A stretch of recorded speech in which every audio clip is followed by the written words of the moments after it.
Now just imagine. What if your boss had you wired up like that? You stay on coffee break a minute or two too long and zap, he gets you electronically. And probably after a dozen or so times, I guess we'd all catch on. Well, hello everyone. This is Heartbeat, the podcast, featuring insights and teaching from the more than 50 years of work compiled by Landon Saunders. On today's episode of the podcast, we dive into the Heartbeat archive of radio programs and pull excerpts from a couple of episodes where Landon touches on the idea of freedom. Now, here's Landon Saunders. That really sounds strange. I've seen bullfights in Madrid, Spain, but I've never heard of a matador like this one that I'm just reading about. It seems as if he's a research scientist and he climbs into a South American bull ring with nothing but a small black box in his hand to face a bull trained to charge humans. Calmly he waits while the enraged bull splatters dirt and starts his charge. The bull is coming closer and closer and looks like it's going to be a direct hit, and then suddenly the researcher pushes a small button in the hand-sized radio transmitter, and the bull just folds up, and the inertia from the run actually skids him all the way to the researcher's feet. You see, the bull has responded to a small receiving apparatus implanted in its brain. To render the animal as docile as a contented cow, the researcher only has to press the correct button. Electronic stimulation does the rest. Now just imagine.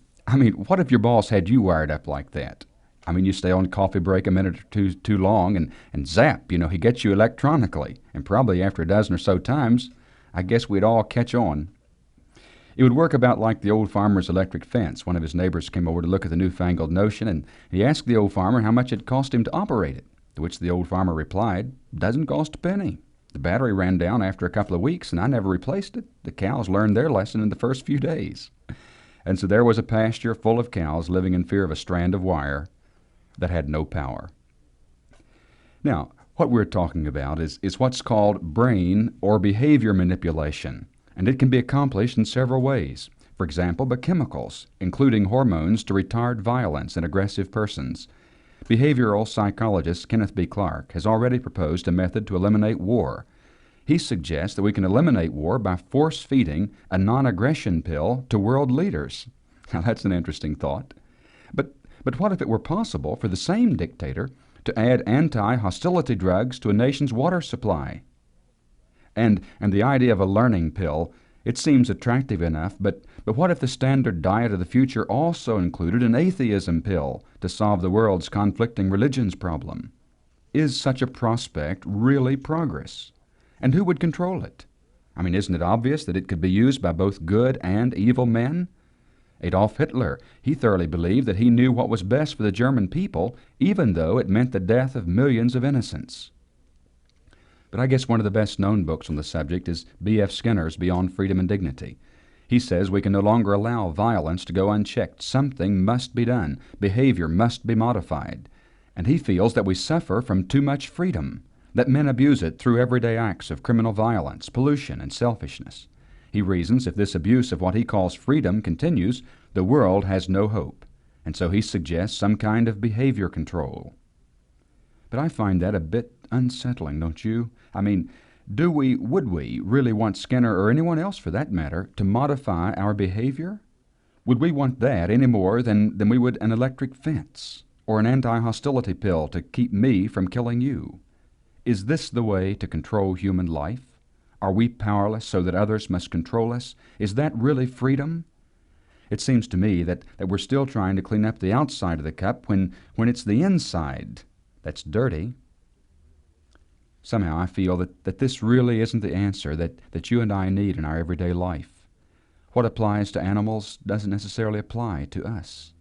And keeping you in some pasture that someone else decides you should stay in is hardly the answer. Life is too rich for that. Isn't there another alternative? What we really need is the truth about man. When you find truth, you find the real way to freedom. Have you found the truth, or have you decided that truth doesn't exist? We'll get back to Landon in just a moment and join him for an excerpt for another program that touches on the idea of what freedom really is.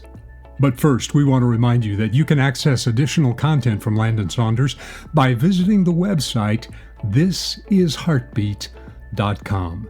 That's thisisheartbeat.com. There is never a cost or obligation. Now, here's Landon with an excerpt from another program recorded in the late 70s that touches on this question of freedom. Alexander Solzhenitsyn was placed on a Soviet airliner headed for Bonn, West Germany. Upon landing in Bonn, the airplane taxied to a far corner of the field, and there the controversial passenger was released. He'd been expelled from his homeland. His wife, his family were left behind temporarily, and the door to his country had been closed tightly behind him. Stripped of his citizenship, it's likely that he'll never return. Alexander Solzhenitsyn's problem was his appetite. He was just much too hungry for freedom, and so he wasn't willing to be tolerant of those who bind others and oppress them. My guess today is that something of that same hunger for freedom is found in you as well. Now, you may not be a Nobel Prize winner, and the yearnings of your heart may not make the headlines, but chances are you prize your freedom about as much as anything you have. Like yesterday maybe, perhaps the day before, when the boss put the pressure on and you had to conform to his will. Now, outwardly, you acted only inconvenienced, but inside, boy, the fire was really flying because, well, you just don't like someone else pulling the strings of your life, even when they write your paycheck. You want to be your own person. You want to be free to make your own decisions, to go where you want to go, and to act and react the way you choose. Deep inside you, you want to be free and not bound by the wishes of others or the molds of culture and society. A Midwestern University student put it this way in a class recently. She said, "I want complete freedom to live for myself, not for the good of the state, not for others, but just for me. I want no one to be responsible for me but me. This way my successes are all mine," she said, "the result of my hard work. And of course my failures will be mine too. And I like that because, well, then I can blame no one but me." She concluded by saying, "Nothing is more important to me than my freedom, and without that, I wouldn't have any desire to live." Now, you may feel much the same way. You'd like to be loosed from the bondage of laws, restrictions, taxes, supervisors, and maybe even parents. Somehow we're just sure that if we could get rid of all these restraints, then we could really be alive and able to function. But would we really? I mean, is that what real freedom is, the absence of rules, restraints, and conditions? Apparently many think so. And I've known a lot of people who tried that route, and you know what? They found they weren't free at all. They just exchanged one kind of bondage for another, which incidentally often turns out to be much worse. Free from all the restraints they hated, they became prisoners, the slaves of their own selfish desires and their own fickle moods. Free from any set standard, they found themselves in bondage to hundreds of arbitrary decisions. You see, to be free is to be free from something. And I've discovered that more than anything else, I need to be free from myself.